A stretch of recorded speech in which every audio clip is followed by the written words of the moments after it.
Hello बच्चों, नमस्कार। मैं हूं नारायण पटेल आपके अपने चैनल पर। आज मैं आप लोगों को यहां पर चुनिंदा 21 प्रश्न लेकर के आया हूं जो क्लास फोर्थ और फिफ्थ की बुक्स का पूरा निचोड़ है, जिसमें हमने आज अनसॉल्व्ड पेपर बनाया है, जिसमें हमने आपको 21 प्रश्न दिए हैं। आपको इसमें से कोई न कोई प्रश्न अवश्य परीक्षा में मिलेंगे और 100% इसी प्रकार के प्रश्न आपको मिलेंगे। मैंने ये 2014 से लेकर के अभी तक जो प्रश्न पूछे गए पिछले उन्हीं प्रश्नों को मिला करके बनाया गया है। तो फटाफट आज मैं आंसर नहीं बताने वाला हूँ, प्रश्न पढ़ूंगा, उनके आंसर आपको मेरे पढ़ने के बाद कमेंट बॉक्स में जरूर देने हैं।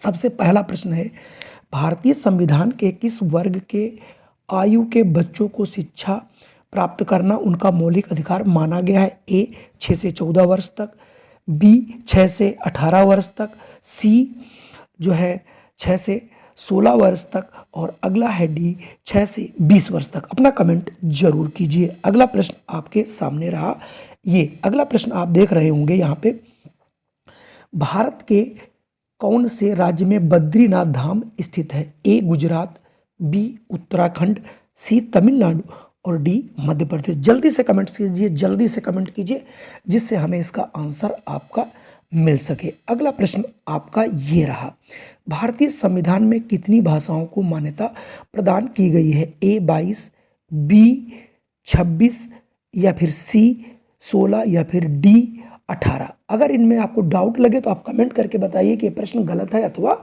सही है, ये भी आपको करना है।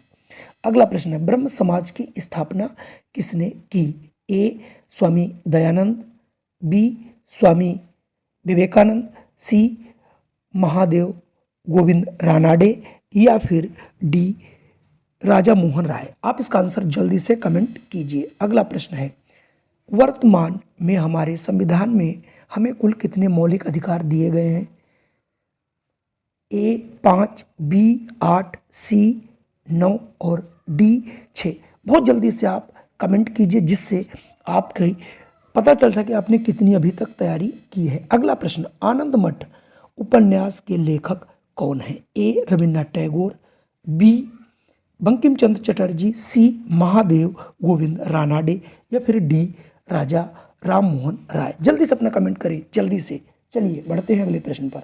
अगला प्रश्न है, थल, जल तथा वायु सेना का सर्वोच्च सेनापति कौन होता है? ए प्रधानमंत्री, बी उपराष्ट्रपति, सी राष्ट्रपति या फिर डी रक्षा मंत्री। जल्दी से कमेंट कीजिए, जल्दी से कमेंट कीजिए, कि जिससे हमें इसका आंसर जरूर मिल सके। और मैं इनके आंसर आपको भी बाद में बताऊंगा। आप देखें कि बच्चों के कमेंट से ही आपको इसमें ढेर सारे आंसर मिलने वाले हैं। अगला प्रश्न है, भारतीय संविधान को कब लागू किया गया? ए 15 अगस्त 1947, बी 15 अगस्त 1950, सी 26 जनवरी 1950 या 26 जनवरी 1948।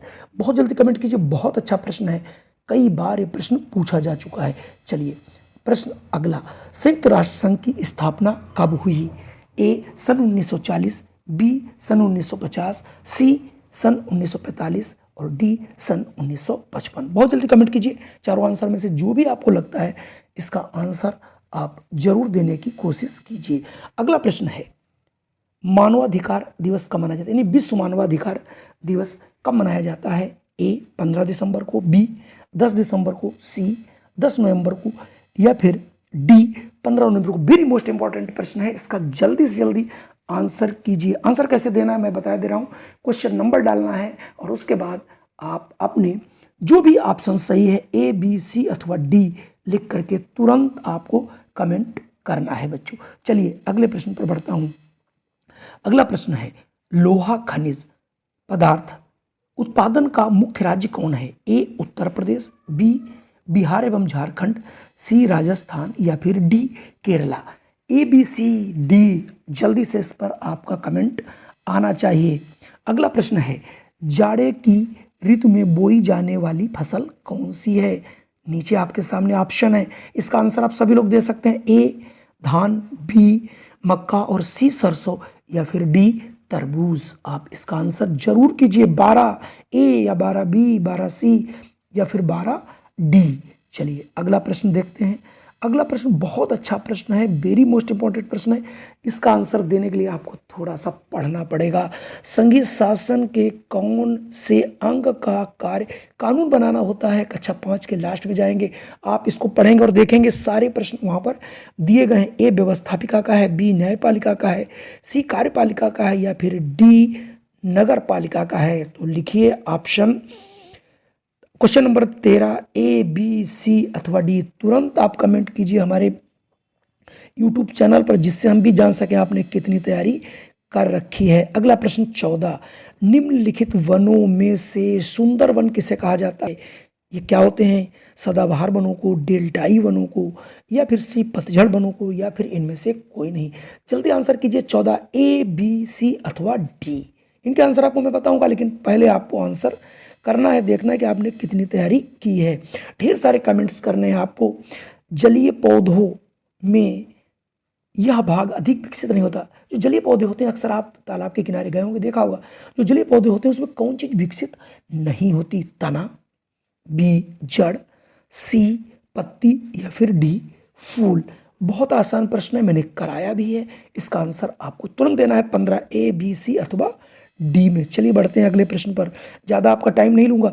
बहुत अच्छा प्रश्न है। यदि किसी व्यक्ति में खून की कमी है तो डॉक्टर उसे इनमें से किसका अधिक सेवन करने की सलाह देते हैं? हरी सब्जियां, बी दालें, सी दूध और दूध से निर्मित पदार्थ, या फिर इनमें से कोई नहीं।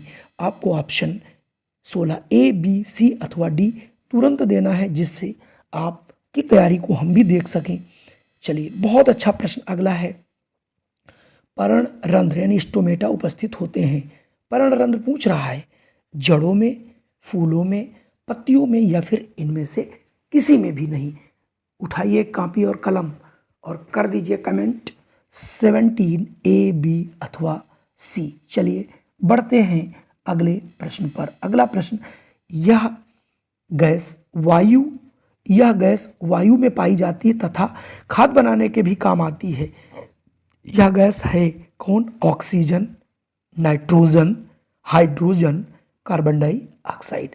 इसका आंसर जल्दी से कमेंट कीजिए, हमको मिलना चाहिए। अगला प्रश्न, हमारे देश का सर्वोच्च न्यायालय कहाँ है?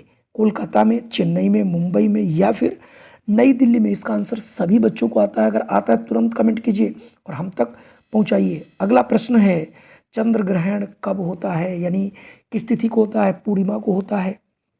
अगर पूर्णिमा को होता तो ये दिन में होता है, अमावस्या के दिन होता है, या अमावस्या, दोनों ऑप्शन छप गए हैं। तो यहाँ पर पहला आपको याद रखना है पूर्णिमा को और अमावस्या को, या फिर अमावस्या और पूर्णिमा दोनों को, और अगला है इसमें से कोई नहीं। तो आपको याद रखना पूर्णिमा के दिन होता है कि अमावस्या के दिन होता है।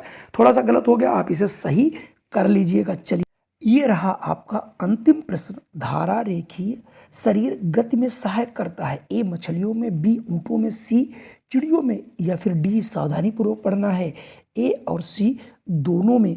कुल मिला के आज के हमारे 21 प्रश्न हैं और ये अनसॉल्व्ड हैं। इनको मैंने सॉल्व नहीं किया है, जबकि मैं कर सकता था। मैंने जानबूझकर नहीं किया, क्योंकि आप हमें कमेंट करें, और अगर वीडियो पसंद आए तो कृपया लाइक जरूर करें, और अगर चैनल पर पहली बार है तो इसे सब्सक्राइब कर लें। और इस प्रकार की वीडियो हम तैयारी की बनाते रहते हैं। बहुत जल्द ही आपको एक वेबसाइट और एक ऐप भी हमारा आने वाला है, जिस पर आपकी सारी तैयारी होगी। तो जय हिंद, वंदे मातरम। फिर मिलता हूँ एक नई ऊर्जा के साथ, एक नए जोश के साथ, एक नए पेपर के साथ।